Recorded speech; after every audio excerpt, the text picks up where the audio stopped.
What's up? I'm back again. It's About Time podcast, and I hope everybody had a great Thanksgiving. Enjoyed your time with your family, friends, or whoever y'all spending with. But most importantly, I hope y'all stay safe because it's this pandemic that y'all president didn't do shit about. I start off with a Bible verse and a little self motivation quote. Self love is the greatest medicine, and I say that because I'm working on my self love. Once I get that, hey, it'll be all right. Bible verse: anyone who is patient has a great understanding, but anyone who gets angry quickly shows how foolish they are. And the quote in the Bible verse, I forgot to tell you where the Bible verse came from. Proverbs 14:29. And all both of those pertains to me. I get angry quick, and then I look back 3, 4 minutes later, and I see what I asked I made of myself. But it's a learning process. I guess y'all can see I got the Obama book. I didn't know it was that big, but I'm gonna read it. And if y'all got time, y'all go to the Breakfast Club podcast. He did a 45-minute interview with the Breakfast Club. I'm a big fan of the Breakfast Club. I listen to them every day. And the interview, there's no interruptions, but it was very informative. Uh, you'll learn a lot from his interview about his time in the presidency, his relationship with Michelle, kids. So if you don't want to read the book, you can always go get it on audio. I think it's going to be very informative. I think we're going to learn a lot about. Let me say this: a lot of black people say, "Well, he didn't do this for us. You didn't do this. It didn't do that. Didn't do that." If you listen to the interview or you read the book, you will understand why everything that we wanted from a black president did not happen. So I'm not promoting this book, but I guess I am in a way. But hey, go out there and listen to it or read it or whatever. But I haven't read it yet. I'm gonna start, and hey, it explains a lot. I had my mind set on speaking on one thing, and I waited to the last minute. I procrastinated. So today's subject gonna be on procrastination, and by me looking into procrastination, I didn't know that was a form that it was a part of life that feeds into depression, anxiety, and a few other mental issues. So it's something I'm gonna talk about. Uh, Speaking of how it affects my anxiety, because and the reason people procrastinate, I just thought it was being lazy, but it's not. I guess some of the people, yeah, but a lot of people, why they procrastinate, and is confusing because when you procrastinate, you're scared of failure. Uh,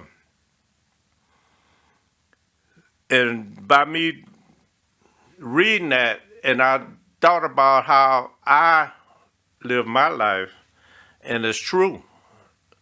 Uh, when I procrastinate or when I wait to the last minute or I don't have very much confidence in myself to do the thing that I need to do to finish that task in time, now I can sit back and relax and enjoy it. Saying this, I'm gonna say that to say this. I think my best podcast was when I did it in time. When I sat back and I did all my research and I know what I'm gonna talk about and I put it down on my cue card and I did everything on time and I had a lot of time to go over it and sit down and make changes if need to be. And then I think of then the podcast that I have done and I waited till the last minute. I had to ad lib a lot of stuff into it because I didn't personally think about what I'm gonna say, when I'm gonna say it, how I'm gonna say it, or whatever, you know. So yeah, procrastination is a big part of my life, and I'm sad to say it. My whole family is that way. We always wait to the last minute. My kids in school, big book report or whatever, the night before, they sweating. Oh man, I gotta get this done. I gotta get this done. But that was in high school. But they learned since they've been to college. They learned to give themselves a little bit more time so it won't be as stressful. You know, so procrastination is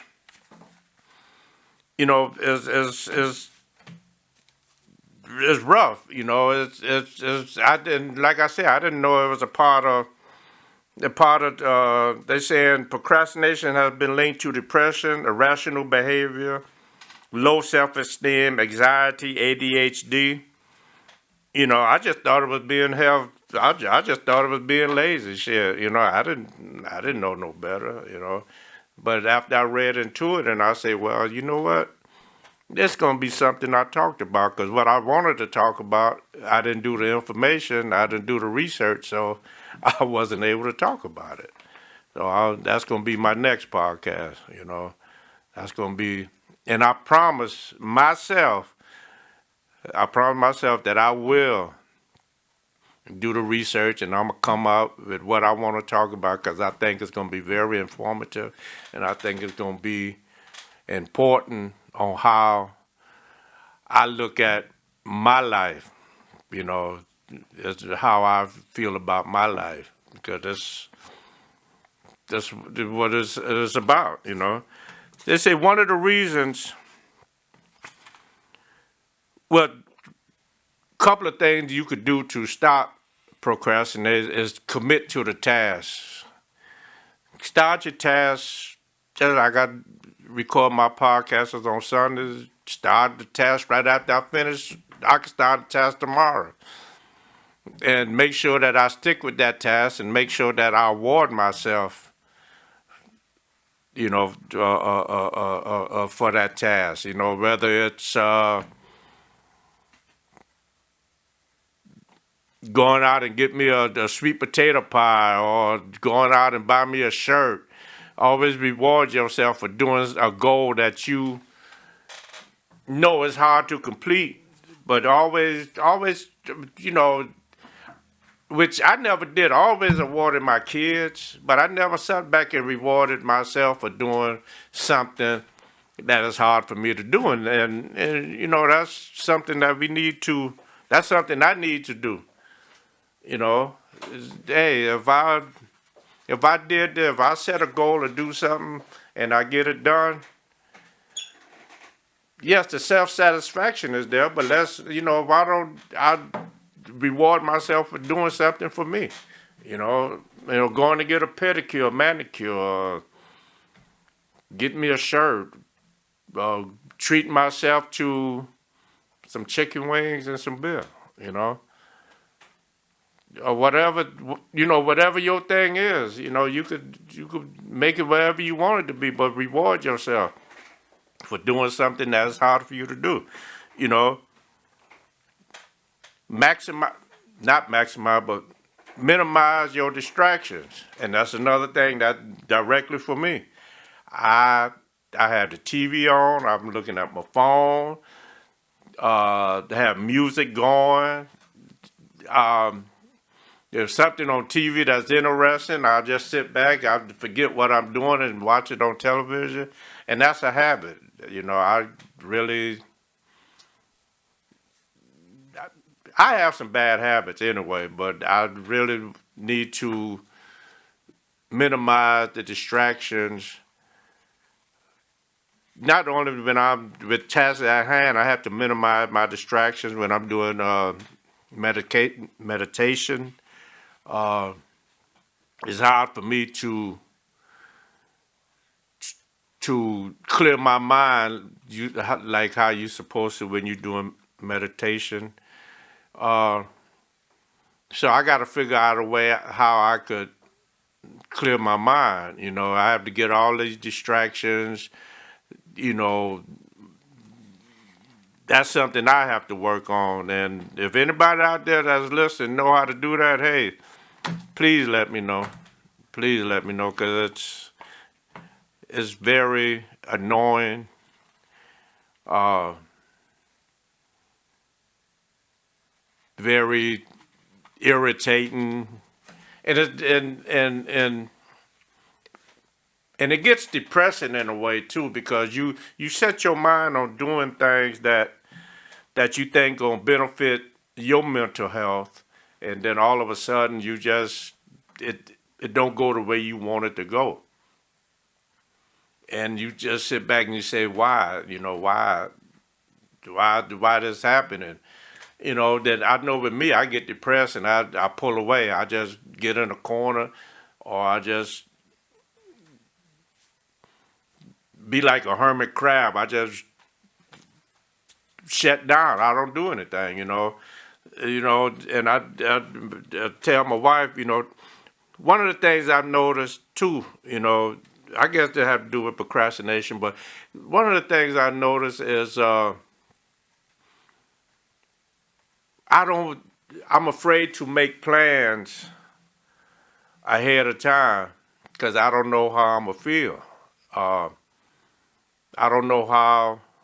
Let's just say I go to my wife and say, "Hey, let's go to dinner at 6 o'clock on Saturday," and I say that on a Thursday or Wednesday, whatever I said it. And when the time for 6 o'clock to come around, I don't feel like going. Uh, for whatever reason, whether I'm depressed or anxiety, whatever reason it might be. Now she all hyped up and ready to go, and now I gotta force myself to to do something that I really at that time don't want to do it. I wanted to do it back when Thursday when I told her, but when it's time for me to do it, it's like, oh man, do I have to do this? Do I really want to do this? Is it necessary? But I don't want to disappoint her, you know, because her life been so up and down with how my life is. So that's another thing that's worrisome and bothersome and throws me into all kind of depression modes and a lot of other stuff. But living with depression and anxiety, and like I tell people, it's just like having any kind of illness. It's like having any kind of illness because it's you take medicine for it. You don't get better. I mean, you get better, but it's no cure for depression, anxiety, anything like that. Because I've tried, like I said on an earlier podcast, I got off medication and I stopped therapy, just to see, and I went right back in that hole where I was by being depressed, being having anxiety, angry, moody, don't want to do anything, just and it's a feeling that it's a terrible feeling. I got back on medication. I started medication 32 days. I think I checked out 32, 33 days. Takes 4 to 6 weeks for it to kick in. And it's just, I think, just something I have to stay on for the rest of my life. And that's something I'm going to have to be mentally prepared to do because I'm a black man and my ego is real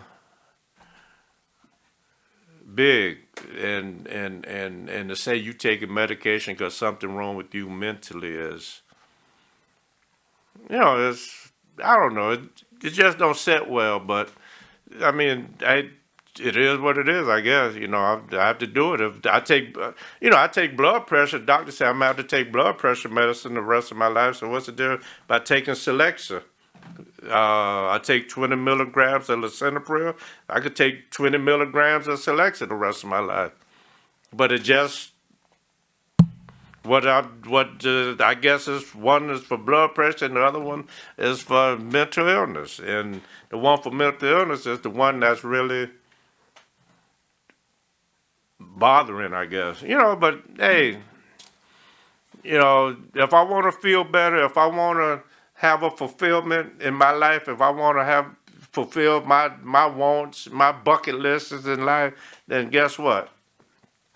I'm gonna take my ego, put it in my back pocket, and do what I have to do, and that's what I'm gonna have to do. You know. One other thing, I don't know what I did with my research. Like I say, procrastinating. I left the house and I left it, but a couple of things I do remember about it is our veterans. Uh, we go fight a war. They go over there and fight a war. My brothers, my father, my brother, my two brothers. Um, any veterans listening to this podcast, I want to thank y'all for doing what you do. Whether we agree on why they fighting, why they had to go over there and fight for whatever reason it is, but then you come back and I know in the early days the veterans come back, the United States turn their back on them, but I'm not gonna get into all that, but uh you had over the last 10 years, you had over 60,000 veterans committed suicide. I'm not saying no life is better than people who's not a veteran that's committing suicide, but these people took it an extra step and went in somebody else's land, somebody else's country, and fought for this country. And I'm not, you won't be able to save everybody, but these people need that attention. These men and women need that attention from the United States because they went over to fight for the United States. Whether back in the day they were drafted or they signed up for it, it doesn't matter. And you see, I have friends that are veterans, and they say they go into the facility and guys just sitting around, no legs, no arms.